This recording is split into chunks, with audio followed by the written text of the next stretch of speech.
Hey there everyone, welcome back to another division preview here on the channel. Today we are going through the AFC South and taking a look at what I think is going to happen in the upcoming 2024 NFL season.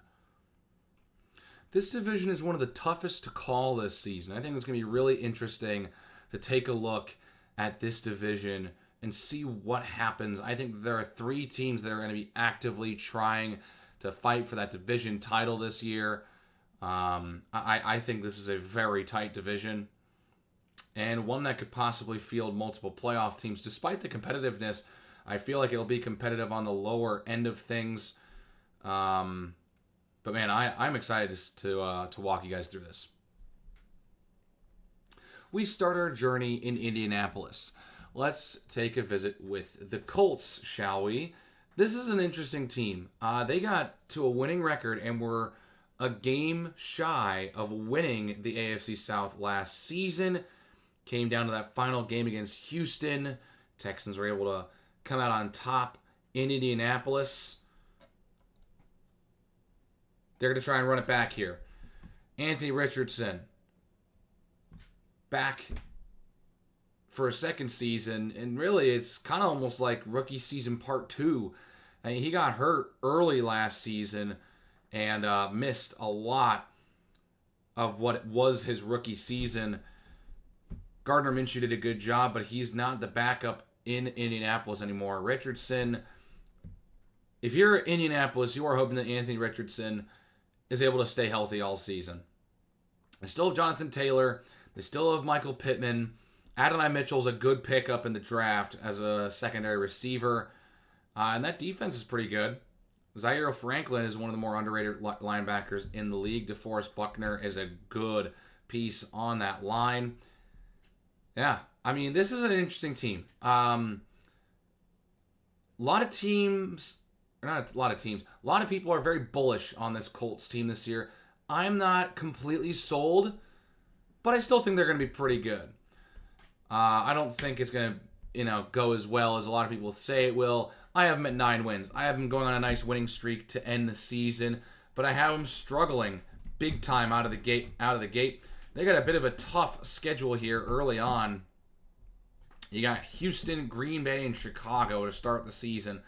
I think it's a good benchmark to see where that team is going to end up. If they go 2-1 in those 3 games, I think that they're going to be in a good position this season. If they go 1-2, 0-3, maybe some danger signs there. But I think they have that little run in the middle of the season where they beat Miami, Houston, and Buffalo.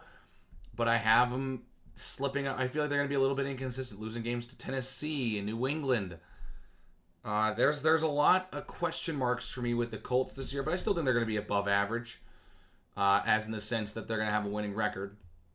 They're still probably going to be, in terms of the entire league, probably more around average.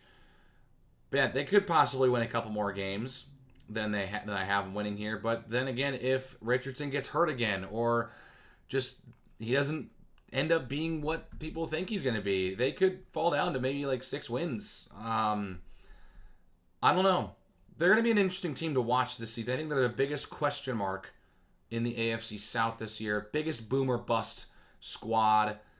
But as it is right now, I've got the Indianapolis Colts at 9 wins. Jumping south to Nashville to take a visit with the Tennessee Titans. A team that a lot of people have clearly stated is the 4th best team in this division. And that's mainly because their quarterback is Will Levis. Now, I think this is really interesting. Will Levis, they drafted the kid, and it was supposed to be a first-round quarterback. But I think it's really interesting that they're going to give him the keys to the team here this year. And he's got a good receiving core. DeAndre Hopkins, Calvin Ridley, and Tyler Boyd are his top 3 receivers. If he can't get it done with these 3 guys, it's going to be tough to get it done with anyone else. Tony Pollard coming in as a running back. He is someone that I've noticed a lot of people are just writing off now. Now that he's out of Dallas. I still like Tony Pollard. But who knows how he does with the change of scenery. Of course, the big pickup in the offseason, L'Jarius Sneed from Kansas City. it's a huge get for Tennessee, but I know a lot of people that are fans of AFC teams are just happy that a guy like L'Jarius Sneed is gone from Kansas City. So it's a huge pickup for Tennessee, and it gets them a bona fide great corner to lock up the other team's top receiver. It should be interesting to see what this squad can do. I think they're a bit of a toss-up, but on the lower end of the spectrum than what you get from Indianapolis. I feel like Indianapolis can really boom and get to 10-plus wins. I don't see that. I don't think there are very many people who see that out of the Titans. Yeah, I don't at all. And this is tough. This is tough. I look at the roster and I really don't want to put them down for 4 wins. But I think they're going to really struggle. They don't get, again, kind of like what Indianapolis had, they really don't get a beneficial schedule out the gate. Those first 6 games are tough. Those first 7 games are tough. Chicago, New York, Green Bay, Miami for your first 4 games. I think they get that win against Indianapolis. I think they're bound to get a win against Indianapolis this season. Buffalo on the road, Detroit on the road. And you might be thinking, well, you get that game against New England, that might be the game that they win. I think that might be a game where they slip up. I feel like it might, even the Titans, I feel like might overlook New England in that sense. But I think they rebound and get that win against LA the next week. They have a bit of a tougher schedule. Tough sledding for this Titans team.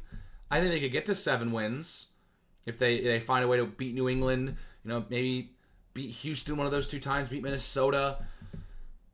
I'm going to be really interested to see if they completely blow away my expectations. They could, but it all rides on how Will Levis adjusts to being the full-time starter from week 1. But as you see, I don't see it going very well. I have the Tennessee Titans at just 4 wins this season. We continue our trek south to Duval County to take a visit with the Jacksonville Jaguars, a team that is reeling after a brutal collapse last season after starting 8-3, one of the best teams in the AFC. Just a total collapse, finished 9-8 and missed the playoffs entirely. Not only that, but now they're sitting here thinking, a lot of people are thinking they're the 3rd best team in the division.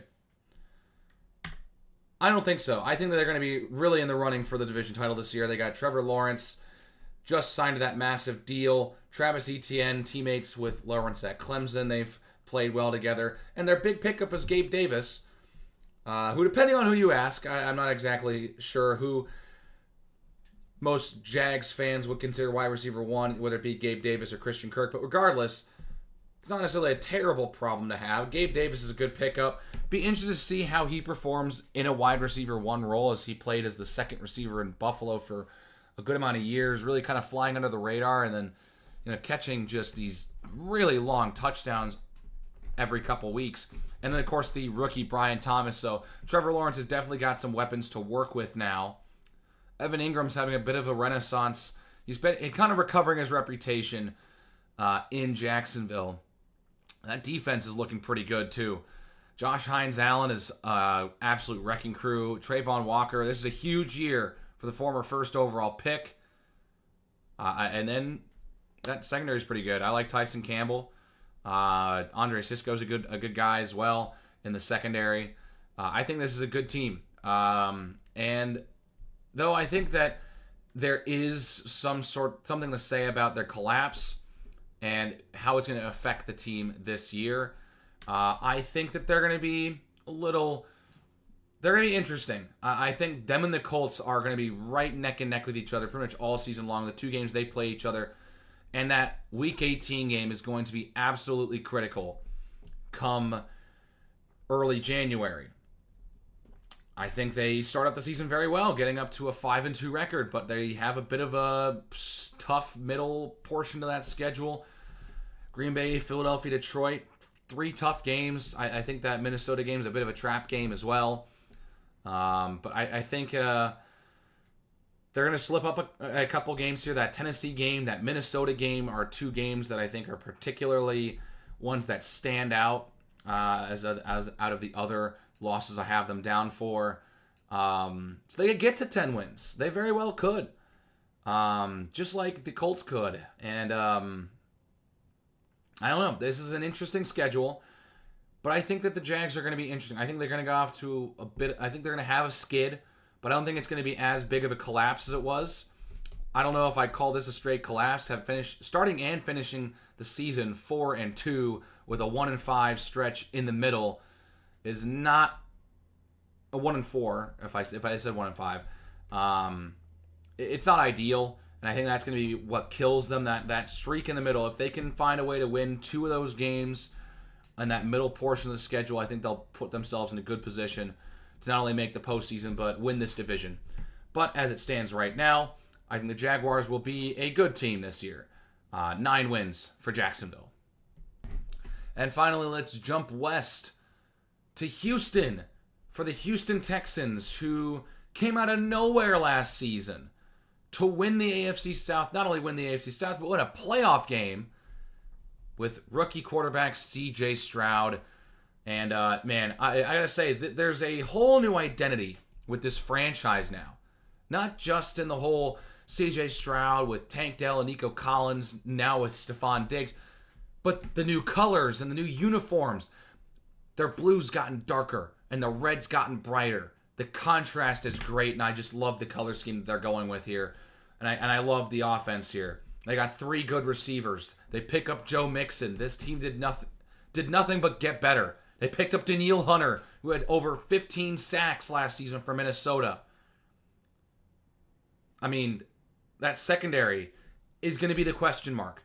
Derek Stingley is good, but can the rest of the secondary, pick up some big plays and not be the weakness on this team? Because I think that right now, as it stands, it might be their bigger weakness on the roster, but I still think this team's going to be really good. That offense is going to be able to score themselves out of a lot of problems.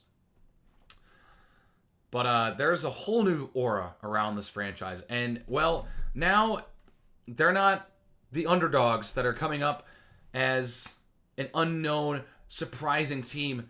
They're not the team in the AFC South that has a target on their back. But I think they're still going to be really good this season. I think that C.J. Stroud is for real.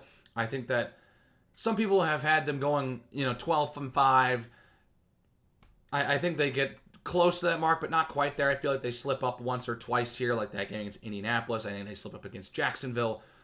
But mostly the games that you'd look on their schedule and probably think, yeah, they'll probably lose that game, is probably where I'm thinking they're going to end up.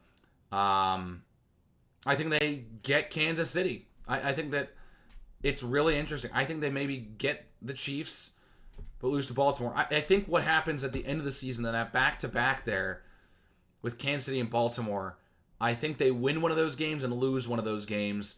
I just have picked them to beat Kansas City and lose to Baltimore, but it could very well be flip-flopped. I think they have a nice start to the season. They very well could start 7-0 if they beat Buffalo. That Green Bay game's going to be tough in Lambeau, but I think they're going to pull it out. I think they'll be able to score their way out of that one. There's some real expectations with this Houston team this season. Something that we haven't been able to say about the Texans since Deshaun Watson was there. But it's kind of refreshing. I'm interested to see what happens if C.J. Stroud avoids the sophomore slump. If he hits the sophomore slump, I think their floor is around 7-8 wins. I think they probably will get to 8 wins regardless, but only time will tell. I think this entire division, but this team in particular is going to be one to watch next season, or this season, to see, what happens. Because they're one of the more talked about teams, one of the more trendy picks to go far, make a deep playoff run this year. I'm interested to see what the Texans do. 12 wins is not what I have. That's not what I have. I have 11 wins for the Houston Texans this season. Well, let's wrap this thing up. Here are my final division standings and predictions. I have the Texans winning the AFC South this season and picking up the number 3 seed in the AFC. I have the Jags and Colts putting a little pressure on, but I think that Week 18 game could either send one of those two teams to the postseason, push one out, or decide if one or neither of those two teams make the playoffs. I don't think either of them do get there. I think they're both really close, and that Week 18 game is going to be critical and will definitely be one of the benefactors and be picked for one of those primetime games, Week 18. And then the Titans bringing up the rear. I want to put them up a little bit higher, but in terms of their win count, but I just can't do it. I don't really like their schedule that much. I don't know. But Texans for the division, that is my prediction. So, what do you guys think? Am I completely on point with my predictions, or am I way off? Who do you think wins the division? Do the Texans repeat? Do the Colts come out of nowhere and steal the division back? Or does Jacksonville play as advertised last season and win the division? Let me know in the comments below what you think. Please give a like for this video. Please subscribe to the channel if you want to see more general NFL content. And I will see you guys in the next one.